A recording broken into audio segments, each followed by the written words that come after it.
সূত্রপাত তো আপনি জানেনই যে গতকালকে থেকে মূলত এই সংঘর্ষের ঘটনা ঘটে আসছে, সেইটার সূত্রপাতেই মূলত আজকে এই একটা যা অবস্থা আমরা দেখছি যে চরম আকারে ধারণ করেছিল এবং উত্তেজনা থেকে সংঘর্ষ থেকে আহতের ঘটনা আমরা দেখছি এবং ভাঙচুরের ঘটনা যদি দেখেন আপনি তো ক্যামেরা দেখতেই পাচ্ছেন যে এখানে ছড়িয়ে ছিটিয়ে রয়েছে পরিস্থিতি।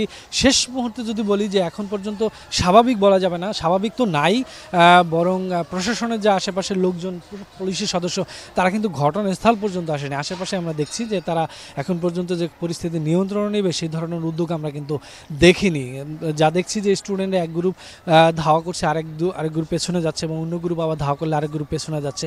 এই রকম পরিস্থিতি কিন্তু এখানে বিরাজ করছে বলা যায় এখন পর্যন্ত। এবং ভেতরে যেহেতু আমরা প্রবেশ করতে পারিনি, যতটুকু জেনেছি যে ভাঙচুরের ঘটনা আপনি বুঝলেনই যে কলেজটি দেখে যে শিক্ষার্থীরা যারা এসেছেন কবি নজরুল এবং সোহরাওয়ার্দী তারা কিন্তু ব্যাপক ভাঙচুরের চালিয়েছেন এবং তারা ভিতরে যখন ছিলেন মোল্লা কলেজের শিক্ষার্থীরা তাদেরকে কিন্তু কয়েকজনকে আটকেও রেখেছেন, সেই ঘটনাও কিন্তু ঘটেছে।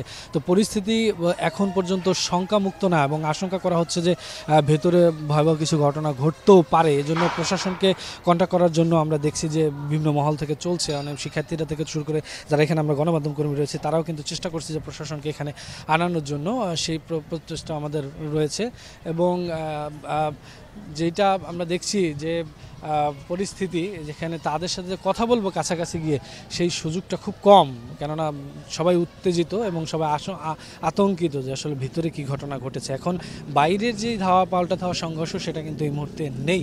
এখন যা ঘটনা এখনের ঘটনা মূলত ভেতরে কি হচ্ছে না হচ্ছে সেটা নিয়ে সকলে চিন্তিত। আমরা একটু কথা বলবো, এখানে একজন স্থানীয় মুরব্বী রয়েছে। আপনি তো এখানে স্থানীয় তাই না, এখানে কি ঘটনা দেখলেন?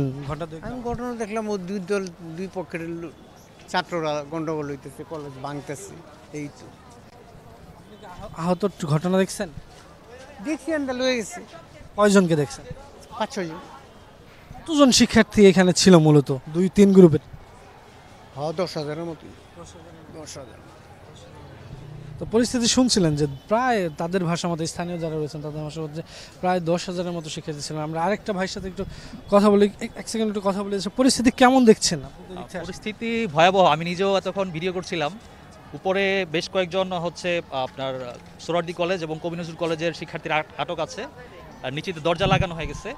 তো উপর থেকে তাদেরকে দেখলাম যে আহত অবস্থা, বেশিরভাগই হচ্ছে মাথা ইনজুর ছিল, রক্তাক্ত অবস্থায় আপনারাও দেখতে পাচ্ছেন যে বের হচ্ছে উপর থেকে মারতে মারতে নেমেছে এবং নিচে নামার পর আবার তাদেরকে আক্রমণ করছে আর কি।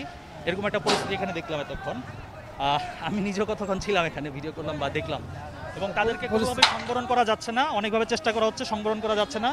ইভেন কলেজের শিক্ষক যারা ছিলেন তারাও অনেকে চেষ্টা করছিলেন, এলাকার লোকজনও, কিন্তু আসলে উত্তেজিত ছাত্রদের মাঝে আসলে সম্ভব হচ্ছে না। সব শিক্ষার্থী এটা তো আসলে বলতে পারি না। শুনছিলেন এখানে পরিস্থিতি এখনো কিন্তু উত্তপ্ত এবং আপনারা দেখতে পাচ্ছেন যে সকলে উত্তেজিত। মূলত যে ঘটনা আমরা শুনছি যে এখানে দেখতেই পাচ্ছেন যে এখনো কিন্তু অবস্থান করছেন তারা, বেশ উত্তপ্ত পরিবেশ বিরাজ করছে এবং ভেতরের ঘটনা আসলে যখনই কোনো ক্যামেরায় কথা বলে ব্যাখ্যা দেয় তখন তারা আসলে পর্যবেক্ষণ করছেন। তো পরিস্থিতি অন্যরকম, যে ভেতরে যারা আটকা পড়েছেন তাদের পরিস্থিতি কি হতে পারে এবং যারা কাছাকাছি গিয়েছিলেন তাদের ভাষ্যমতে সেখানে ভয়াবহ কিছু একটা ঘটতে পারে আশঙ্কা করছেন এবং প্রশাসনের তদারকি বা হস্তক্ষেপ বা বলেন পরিস্থিতি নিয়ন্ত্রণের প্রশাসন যতক্ষণ পর্যন্ত এখানে না আসছে ততক্ষণ পর্যন্ত কিন্তু পরিস্থিতি শান্ত হচ্ছে না। সেটাই আমরা দেখছি যে এখনো শিক্ষার্থীরা